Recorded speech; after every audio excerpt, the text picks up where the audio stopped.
Hi, it's Scott Hilton, Scott Talks. Here I am, just chilling, heading back home. I wanted to talk to you today about gears. A lot of you are a little confused about gears. It's a very simple concept to get. On this bike, the gears, this goes lower, this goes higher.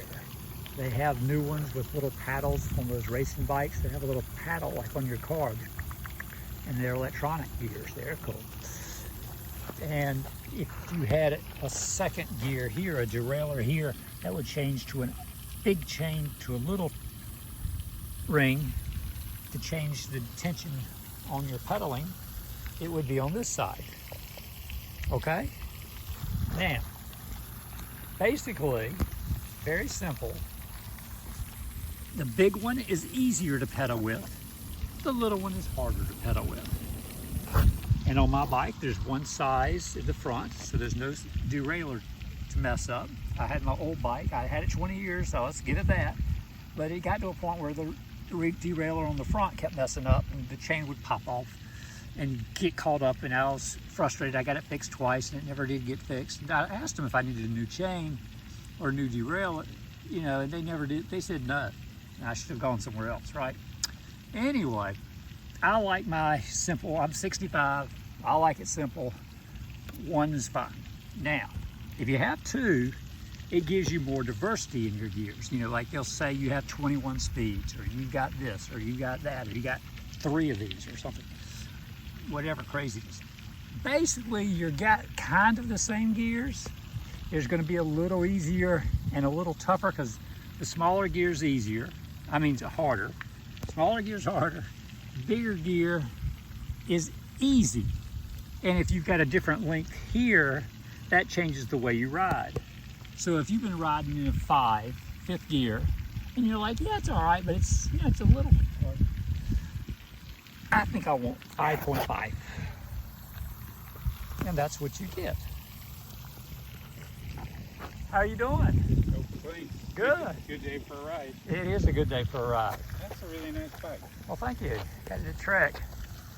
Wow. I like it because the bar slides down a little bit, so when you stand, You can still, your voice doesn't change. your voice doesn't change. And I did that in the bike store. I have another bike I ride to the store to force myself to exercise. And I've got a little milk crate on the back, and it gets heavy. You know, you put milk in the back or something heavy, it'll wobble on you. When you're 65, that's tough. I'm the same age, so. So the step-through design, which we would call a girl bike back in the day, Yeah. now they call it step over and step through, and this has got a slight angle. But the one, I was at the store, I'd used to my step through, so I could just kind of stand like this and go all the way over and not hit anything, right? I was good. Go to the store, and they said, well, try this one out, because I wanted a second bike just to ride for fun. Mm-hmm. And it had the bar across. Did you have a road bike? Or is your other bike a road bike? My old bike, 20 years, a long time ago, was a road bike Okay. when I was young. So I get on this bike, and of course, my voice changed. It was like, that was stupid. Especially if you use those pedals you clip into. Yeah, I didn't want to do Because if you don't get out fast enough, you're gonna. I heard that with the metal spikes that you get just about as much tension as you can get with them clipped in. Although you don't have the lifting power. I was gonna say, because. But they say only the pros have the strength to even use the lifting power really well. When you have the clips, you can pull up. You can pull up and and pull push down, down. and then you can also ankle. There's Yeah, like a third. because they call them clipless. Mm-hmm. But back in the day, I had clips where you went into a little cave. You know, you had a little place right here, and your foot went in. So when you lifted up Mm-hmm. and pushed down. You weren't clipped in, but they call clipless. But it was called a clip. So when they made these new ones that clip in, they called them clipless for some stupid reason. Wow. So when you go to the store, you're like, so those are clipless with the clip. And they're like, yeah. Yeah, they have some So innovation. if it has leather straps or metal, mine had metal, Or like and my a foot would cage. just kind of go in, and it had some little spikes to kind of help hold your foot in place. But I would lift up, and I could feel it pull a little bit on my leg when I did it. But I wasn't super athlete or anything like that, so it wasn't that big a deal. But yeah, it was neat. Yeah. So I wasn't looking for clipless because I'd seen the videos. I saw Joe Biden fall over on that bike on the video because they showed him what it was like to ride, and they put him in the. Well, he went over. You're in Ocala, so you need a quick escape situation. Yeah. Because when you pull too many golf carts. Cars and golf carts. Yeah. The golf carts are the worst. Well, actually, if you get anywhere away from all these paths, yeah, you really got to have eyes in the back of your head. Yeah, I don't get too many miles away. I've gone to Walmart. Oh, okay. That'll give me a nice 9-10 mile ride, zipping around there and zipping back. And yeah, I have a road bike, but I'm afraid to ride it over here. This is good. No, I mean I live over off of, you know where 103 is, 103rd. Yeah. I live about 2 miles inland from 200. Yeah. And there's no place to ride. There's no shoulder. I mean, yeah. And the cars are everywhere. Everywhere, and they're looking at their phone and. Oh yeah. You know. Well, you could throw it in the back of your car and bring it up here and park and ride around for a while. I've done that, but there's a trail that goes all the way down. The Santos. Yeah, Santos. Yeah. There's Santos. Well, the Santos is the side. The dirt. Yeah, and then there's the real trail. A real trail that goes to Tampa. Yeah. Yeah. I've always wanted to do that. Yeah, that's cool. But I don't think I'd make it. But it's good to see that you're out and about. I make it to Walmart. I'm happy. I'm just amazed that they, with all this TIG welding and the aluminum and the different size tubing. Yeah. I mean, if you've ever done any kind of engineering. Yeah. It's like, wow. I remember when I have an older bike that I restored, and it's all oval tubing, and it was really rare for its time, but now everybody gets it. It's master class. Yeah. I'm amazed at these welds. You know, I could never do something like that. Well, that's why they get paid the big bucks. I guess. They say when they put the Alaska pipeline in, they hired the best welders they could get, and those guys were getting paid big bucks to seal those pipes all the way across. Yeah, my dad has a group of friends. They fabricate stuff for old cars. Yeah. And they have weld-offs with different things like TIG or MIG or whatever. And what they do is amazing. And once they all leave, because we're all getting older, all that artwork is gone. Cool. You know, but whatever. It's a beautiful bike. Thank you.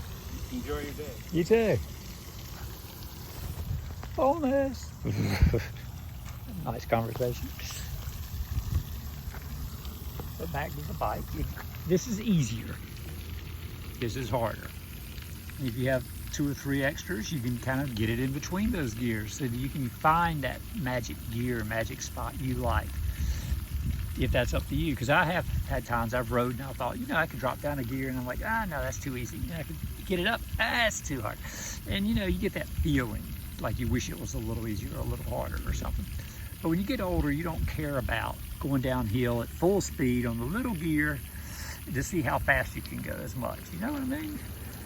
You want to get up a hill, and in Florida, I don't have to worry about too many hills. They're just barely there. But as you get older, see, this is 46 teeth, 46 there. So that's what came with the bike. But as you get older, the trick would be, depends on how many hills you've got. If you got a lot of hills to deal with, you want more teeth to deal with these big hills. And as you get older and this breaks, gets old and worn out, and they say you need a whole new gear set. That's going to cost you a couple $100. And you're like, okay. Could I get it a little bigger this time? Just a little bigger. And every so many years, if you get it a little bigger, or if they let you change this out, that can help. Getting the magic. Tell them you're getting old, you need some easier gears up here. And maybe something back up here to make this work even better. So you might be able to change this out and get this better. You see what I'm saying? Just ask when you need to repair, you need it, or if you have to custom the bike for easier pedaling eventually as you get older. That's the way to go. They're going to wear out one day, and that will be your signal to say, what if we made this bigger or smaller? What would happen? And then they tell you, and you're like, oh, okay. And they'll probably get you a new chain to go with it. And that would be that. And you want to keep these chains lubed and clean these little teeth off when you get back from your ride as best you remember on this side and this side. And kind of keep it, it's hard to get around this one because it's in there. But you get your teeth cleaned and you oil it. Some people oil it here. A lot of people like to oil it right here, right there. Just put it on because you're not really worried about oil getting in here. That doesn't help. And technically the oil, you want it to soak and get in between the joint. You see the little ring that goes stud, the little stud that goes in to the chain that's hidden, you can't see? That's where you want the oil. And a lot of people say to put a drop, drop, drop, drop. Everyone start at your link. There's a link in the chain right there. See that guy?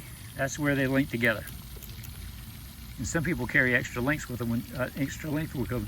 It's made for their chain when they're on the road, because if that ever broke, they could just put it in, have a chain connecting tool, and fix it on long trips. But you can start here. That way, when you go around, you know you're at the end. And then you can let it sit, and then you wipe it down in the morning. And sometimes if I ever did that, I would put my bottle right next to the bike so that, you know, you'd kind of almost step on it. You'd be right there. You're like, oh yeah, I got to do my chain. I finish it up. And a lot of times I'll pump my tire up, check it. Hey, like, share, and subscribe if you learned anything. Thanks. Bye.